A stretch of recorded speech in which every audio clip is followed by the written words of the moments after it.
नमस्कार दोस्तों, मैं श्री दीपन चौधरी महाविद्यालय ललितपुर से डॉक्टर एस सिंह आज आप लोगों को बीए प्रथम सेमेस्टर की कक्षा में सूर्यकांत त्रिपाठी निराला द्वारा रचित प्रसिद्ध कविता भिक्षुक की व्याख्या बताने जा रहा हूं। आप लोग ध्यान से पढ़िएगा और समझिए। भिक्षुक कविता निराला जी के अपरा नामक काव्य संग्रह में संकलित है। ठीक है, अपरा नामक काव्य संग्रह में संकलित भिक्षुक यानी भिखारी कविता की व्याख्या बताने जा रहा हूं। बच्चों, आप लोग ध्यान पूर्वक पढ़िएगा और समझिए। ठीक है, चलिए व्याख्या देते हैं। वह आता तो कलेजे को करता, पछताता पथ पर आता, पेट पीठ दोनों मिलकर है एक, चल रहा लपटिया टेक, मुट्ठी भर दाने को भूख मिटाने को, मुंह फटी पुरानी झोली का फैलाता, दो टूक कलेजे के करता, पछताता पथ पर आता। ठीक, संदर्भ प्रस्तुत पद्यावतरण छायावाद के प्रसिद्ध कवि सूर्यकांत त्रिपाठी निराला द्वारा विरचित काव्य संग्रह अपरा में संकलित भिक्षुक नामक कविता शीर्षक से अवतरित है। ठीक, प्रसंग क्या लिखोगे? प्रसंग, इस कविता में निराला जी ने भिक्षुक की दयनीय दशा एवं दीनहीन दशा का वर्णन या चित्रण किया। ठीक, भिक्षुक या भिखारी के दीनहीन या दैनिक दशा या दैनिक स्थिति का चित्रण किया। ठीक, आगे चलते हैं। कवि निराला जी वर्णन करते हुए कहते हैं कि जब भिक्षुक आता है, दिखाई देता है, तो उसकी दयनीय दशा देखकर, उसकी दीनहीन दशा को देखकर हृदय के टुकड़े टुकड़े होने लगते हैं। वह स्वयं अपनी करुणाजनक स्थिति से सभी को हार्दिक वेदना से भर देता है। वह इतना दुर्बल और कमजोर है कि उसका पेट और पीठ मिलकर अर्थात एकदम पिचककर एक ही प्रतीत होते, अर्थात पेट और पीठ एक समान हो जाते हैं।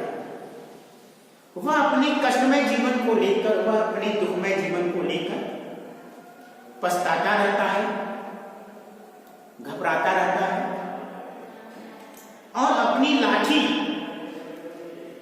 टेक टेक कर चल रहा है। वह एक मुट्ठी भर दाने को प्राप्त करके अपनी भूख मिटाना चाहता है और इसके लिए लोगों के सामने अपनी फटी हुई पुरानी कपड़े के थैले की झोली को फैलाता रहता है। भिक्षा को मांगने के लिए पुरानी फटी हुई कपड़े की झोली को फैलाता रहता है।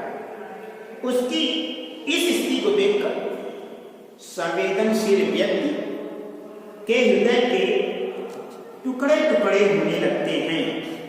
उस गरीब की ओर, उस भिखारी गरीब की ओर किसी का ध्यान नहीं जाता। इस कारण दुख का अनुभव करते हुए वह अपने जीवन पर हमेशा पछताता और नित्य मार्ग पर आता जाता दिखाई देता है। ठीक, काव्य संग्रह में क्या लिखोगे? भाषा कौन सी है? भाषा है, क्या कहते हैं, ब्रज भाषा और खड़ी बोली का मिश्रण। और भिक्षु एक प्रगतिवादी कविता है। भिक्षु की दीनहीन दशा का हृदय एवं मार्मिक स्थिति चित्रण निराला जी ने किया है। आइए दूसरी पंक्ति देखते हैं। चाट रहे थे जूठी पत्तल, वे सभी सड़क पर खड़े हुए और झपट लेने को उनसे कुत्ते भी हैं लड़े हुए। ठहरो, अहो मेरे हृदय में है अभी, मैं सींच दूंगा। अभिमन्यु जैसे हो सकोगे तुम, तुम्हारे दुख मैं अपने हृदय में खींच लूंगा। ठीक, संदर्भ प्रसंग पहले की तरह रहेंगे बच्चों। आइए व्याख्या करते हैं कविता की इस पंक्ति को। कवि कहता है कि कभी कभी भिक्षुक सड़क पर खड़े होकर जूठी पत्तलें चाटते हुए भी दिखाई देते हैं, किंतु उन पत्तलों को झपटने के लिए यानी छीनने के लिए कुत्ते भी अड़े रहते हैं। उस स्थिति को देखकर कवि करुणा और संवेदना से विचलित हो जाता है। इसलिए वह कहता है कि मैं अपने हृदय का सारा अमृत निकालकर उसके सूखे होठों को सरस कर दूंगा और जीवन रूपी सत्य देकर उसकी भूख को शांत कर। कवि निराला जी कहते हैं कि व्यक्ति यदि संघर्ष करे तो दृढ़ संकल्प करके वह जीवन के कष्टों को मिटाकर अपने लिए एक नया मार्ग प्रशस्त कर सकता है, अपने लिए एक नया मार्ग खोल सकता है। वह अभिमन्यु का उदाहरण देते हुए कहते हैं कि वह अभिमन्यु की तरह अकेले ही सारी बाधाओं या कष्टों को झेलने के लिए तत्पर रहता है। फिर से भावुक होकर निराला जी का कवि हृदय कहता है कि वह ऐसे भिक्षुकों के दुखों को खींचकर अपने हृदय में रखना चाहता है और अपने हृदय की सारी संवेदनाओं अनुभूतियों को देखकर बदले में उसे सुखी और तृप्त करना चाहता है, अर्थात सुखी और उसकी भूख को शांत करना चाहता है। ऐसी निराला जी की सोच है। ठीक है ना। विशेष में क्या लिखोगे यानी काव्य संग भिक्षुक के प्रगतिवादी कविता है।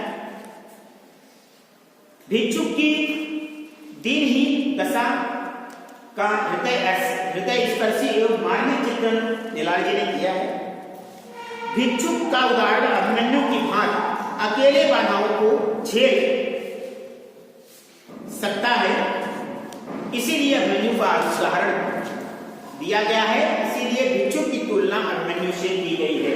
निराला जी ने भिक्षुक की तुलना अभिमन्यु से इसीलिए की। ठीक है। कौन सा अलंकार है? उपमा अलंकार और उत्प्रेक्षा अलंकार। ठीक है। आज के लिए इतना ही बच्चों। उम्मीद करता हूं कि मैंने आपको जो निराला जी द्वारा रचित प्रसिद्ध कविता भिक्षुक की व्याख्या बताई वह आपको अच्छी तरह से समझ में आ गई होगी। बहुत बहुत धन्यवाद।